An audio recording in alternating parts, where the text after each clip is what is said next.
What's up, guys? Doc Z here, hoping to put a smile on your faces today.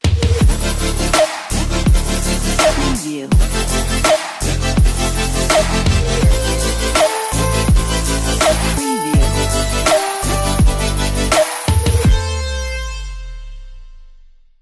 So, ngayon guys, ay kasama ko si Huluk. At kami ay magluluto ng steak. Samahan niyo kami, guys! Gusto ko nga pala magpasalamat kay my friend. Sa dami talaga ng fruits na binigay niya. Parang New Year, guys. Naku, magbamangga ako. Mamaya, ano ko to. Thank you, my friend! Maraming salamat. Talagang sobrang hilig ko kasi sa fruits, guys. At kami magkakapat. Kaya, salamat dahil nagbibigay ang aking supporters ng mga ganto. Thank you so much. Yee! Salamat! Guys, ito na yung steak ko. Ano? Meron kang lalagyanan ba ng steak kung saan pwede natin siyang iganon yung parang... Meron! Asan? Ito oh.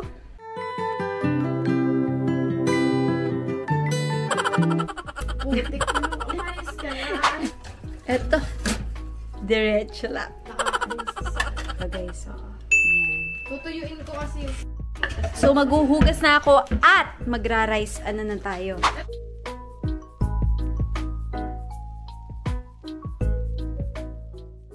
Maganda yung Angus rib eye yan, guys. Wow. Mas maganda yung steak kapag ka niluluto ng tuyo. Hindi dapat basa ang steak pag niluluto. So, dapat pinapat. Diba basa pa siya? Hindi kasi siya alam mo yung parang toasted. Hindi mangyayari pag basa yung steak. What's up, guys? Sabi ni Huluk, isisiso na natin. Huh? Sabi ko, anong siso? Yun pala, siso. Dapat medyo generous amount. Galing talaga ni Huluk. So, we're gonna season the other way around. Ganun mo naman mamaya, i-rub mo na lang. Yan. Parahis naman ito. Alam mo, 100 years na, hindi ka pa tapos. Hindi ka pwede sa MasterChef pag ganyan. Wow! Dozy lang yun. Ayun, galing! Galing pala ni Doc maghiwa. Tingnan nga. Dating buhay ko, chef ako. Guys, 100 years siya, guys. Paano ka niyan masasali sa MasterChef US kung ganyan ka? Ito na po.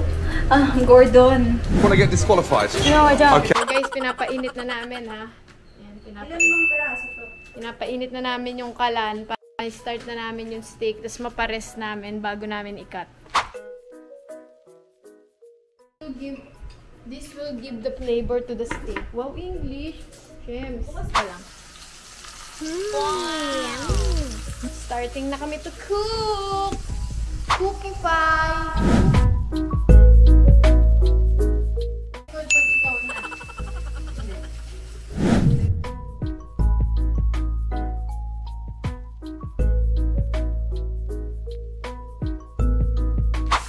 Ba? Yun manggagaling ang lasa, everybody. Galing naman.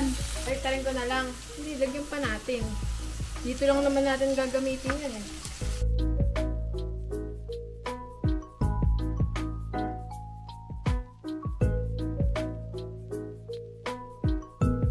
Mamaya, ako naman ang magaganyan, guys. Titignan ko kung kakayanin ko niya. ba. Kakayanin mo yan.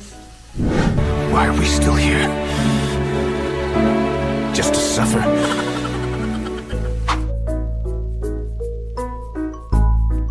Ganda, galing. Okay na yan. It's my turn.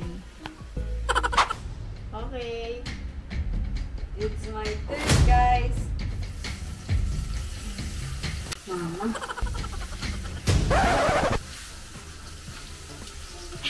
Dadalawahin na natin para mabilis. Para mabilis. Kasi trinay na ni Prof yung kanina. Demo lang yung akin kanina. Si Pluk talaga yung magkuko.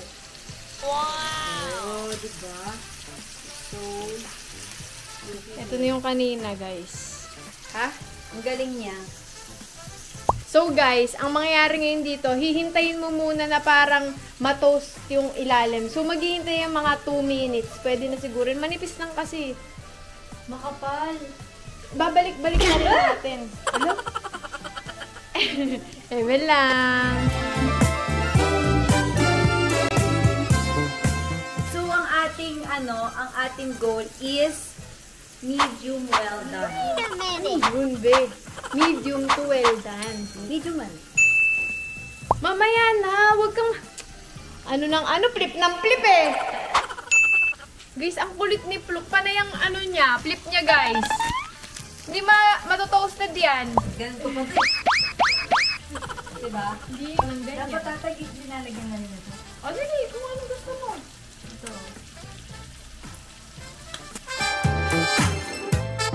Ay! Ah! Ah! Okay na siguro to. Flip mo na. Ang galing!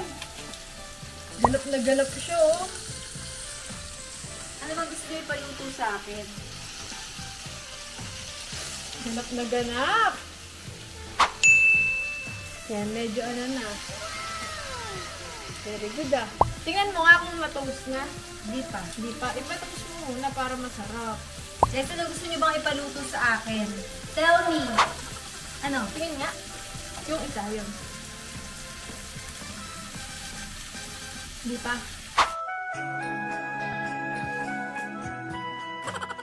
Hindi niya magawa, oh. Hindi makakali. Napakadami na nun, eh.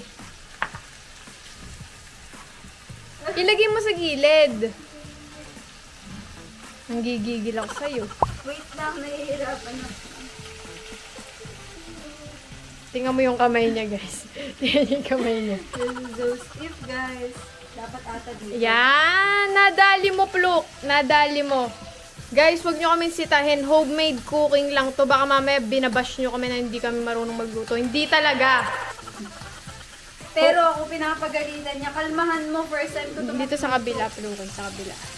Homemade cooking lang yan, guys. Yan. Okay na to? Oo, okay na yan. So, magaling na ako. Oo. Pasado. Ayan, guys. Ililipat na ni Pluki yung steak.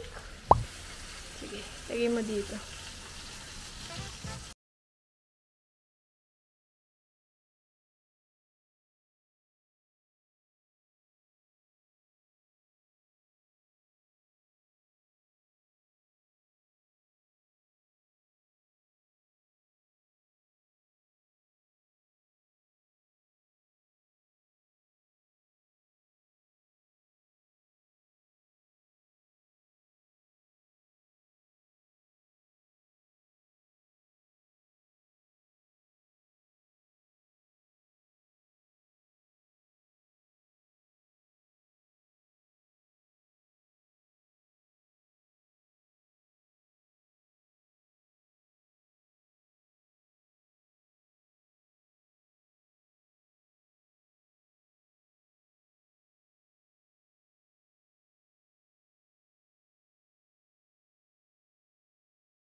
Honest review ng paano natin ma-improve ba?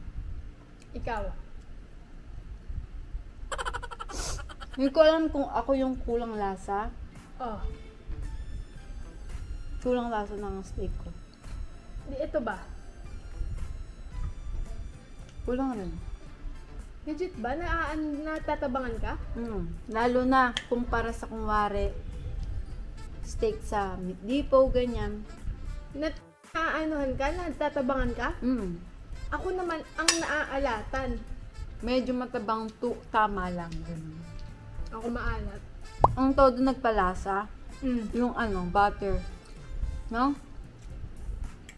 Guys, mag-comment pa kayo if may gusto pa kayo ipatry lutuin.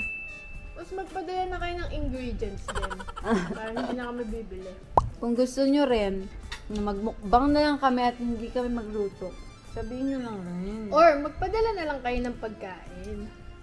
Kapal eh, no? Actually, itong isang stick, happy kami ni Papa. Diba? What's up, guys? So, tapos na kami kumain. Sobrang busog.